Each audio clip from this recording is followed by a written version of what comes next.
Bienvenue pour un nouveau cours de bio. Dans cette vidéo, nous allons nous intéresser à la théorie du réseau idiotypique et voir comment elle pourrait expliquer les cas de thrombose parfois observés avec les vaccins anti-SARS-CoV-2. Rappelons tout d'abord quelques notions sur les anticorps. Les anticorps sont des protéines produites par une catégorie de cellules immunitaires, les lymphocytes B, une fois activées et différenciées en plasmocytes. Le rôle des anticorps est de se fixer aux antigènes, c'est-à-dire à des composants de virus, de bactéries, ou toute molécule que le corps considère comme étrangère. Les anticorps comportent une partie variable, qui permet justement la fixation à l'antigène, et une partie constante, qui permet l'interaction avec d'autres acteurs du système immunitaire, comme les macrophages ou le système du complément. La partie variable de l'anticorps est propre à chaque anticorps. Un anticorps donné ne peut se fixer qu'à un antigène donné. On dit que l'interaction anticorps-antigène est spécifique. Cette spécificité repose sur la conformation tridimensionnelle de la partie variable des anticorps, qui est complémentaire de l'antigène. Dans la suite de la vidéo, les anticorps seront représentés de manière simplifiée. Par exemple, ici, on a deux couples anticorps-antigènes, avec leur partie constante et leur partie variable, différentes l'une de l'autre, et chacune complémentaire d'une région d'un antigène. Maintenant que nous en savons plus sur les anticorps, nous allons décrire une expérience historique, celle du Français Jacques Houdin, menée à l'Institut Pasteur en 1963. Cette expérience est à l'origine de la théorie du réseau idiotypique. L'injection à un lapin d'un antigène aboutit à la production d'anticorps dirigés contre cet antigène. On appellera ces anticorps les anticorps 1. L'injection à ce même lapin, quelque temps plus tard, d'un autre antigène, aboutit à la production d'anticorps dirigés contre ce deuxième antigène. On appellera ces anticorps les anticorps 2.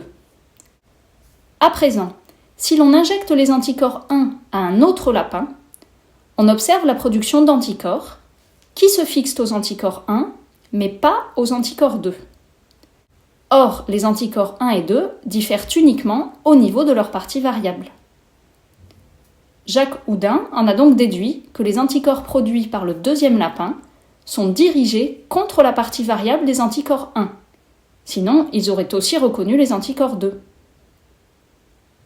Cette découverte fut très importante, car jusqu'ici, on ignorait que la partie variable des anticorps pouvait être considérée comme un antigène et induire de ce fait la production de nouveaux anticorps.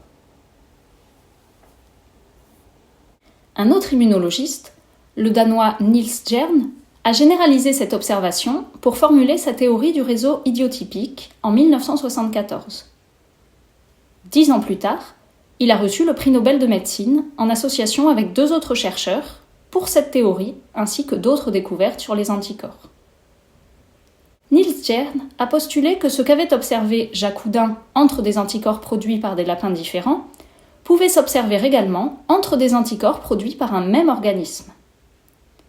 D'après lui, si l'on expose l'organisme à un antigène, le système immunitaire produit des anticorps dirigés contre différentes régions de cet antigène. Dans notre exemple, ce sont les anticorps 1, 2 et 3. Mais ensuite, d'autres anticorps peuvent être produits, cette fois dirigés contre la partie variable de certains des anticorps précédents. Ce sont les anticorps 1' et 3'. Ces anticorps ont été appelés anticorps anti-idiotypiques. Idiotypique signifie forme propre, propre au sens de spécifique à chaque anticorps. Les anticorps anti-idiotypiques participent probablement à la régulation de la réponse immunitaire en neutralisant certains des anticorps de première génération. Mais ces anticorps anti-idiotypiques présentent eux aussi une partie variable qui peut à son tour servir d'antigène pour la production de nouveaux anticorps.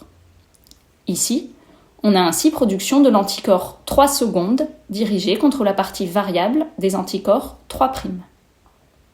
Ce phénomène est en fait sans fin. Jacques Houdin le comparait à 2 miroirs se faisant face et qui n'en finissent pas de se renvoyer leur image. Pour traduire cette idée de processus infini, Niels Jern choisit donc d'utiliser le terme de réseau, Il parle de réseau idiotypique. Mais il va encore plus loin dans sa théorie. Il postule aussi que certains des anticorps anti-idiotypiques ressemblent à l'antigène initial. Ces anticorps constituent ce qu'il appelle une image interne, comme une empreinte ou un moule. Dans notre exemple, c'est le cas de l'anticorps imprime, dont la partie variable ressemble fortement à une région de l'antigène initial. Niels Jerne ajoute que ces anticorps pourraient mimer l'effet de l'antigène, puisqu'ils en ont partiellement la forme. C'est ce dernier point qui va nous intéresser particulièrement pour la suite. Voyons maintenant comment la théorie du réseau idiotypique pourrait expliquer les accidents vasculaires observés chez certaines personnes après qu'elles aient été vaccinées contre le coronavirus. Rappelons tout d'abord que le virus infecte ces cellules cibles en se liant via sa protéine de spike, la protéine S, au récepteur cellulaire ACE2. De nombreuses cellules expriment ce récepteur, par exemple les pneumocytes, les cellules pulmonaires, d'où les symptômes respiratoires de la Covid. Les plaquettes, fragments cellulaires circulant dans le sang et initiant sa coagulation, présentent également ACE2 à leur surface.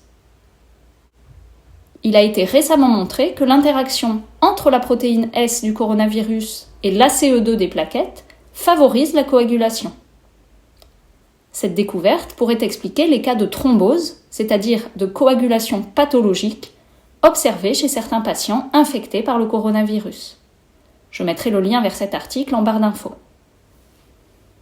La vaccination contre le coronavirus repose sur l'exposition de l'organisme à la protéine S.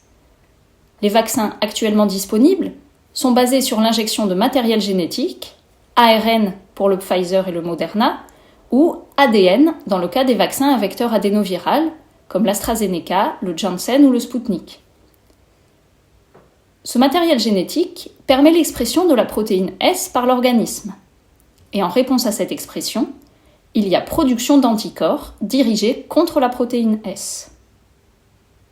Mais d'après la théorie du réseau idiotypique, cette première réponse pourrait aussi s'accompagner de la génération d'anticorps anti-idiotypiques dirigés contre les anticorps reconnaissant la protéine S. Et certains de ces anticorps anti-idiotypiques pourrait constituer précisément l'image de la région de la protéine S interagissante avec le récepteur ACE2. L'interaction de ces anticorps avec ACE2 pourrait alors conduire aux mêmes effets biologiques que l'interaction entre la protéine S et ACE2, et donc aboutir à la thrombose, comme lors de l'infection naturelle par le virus.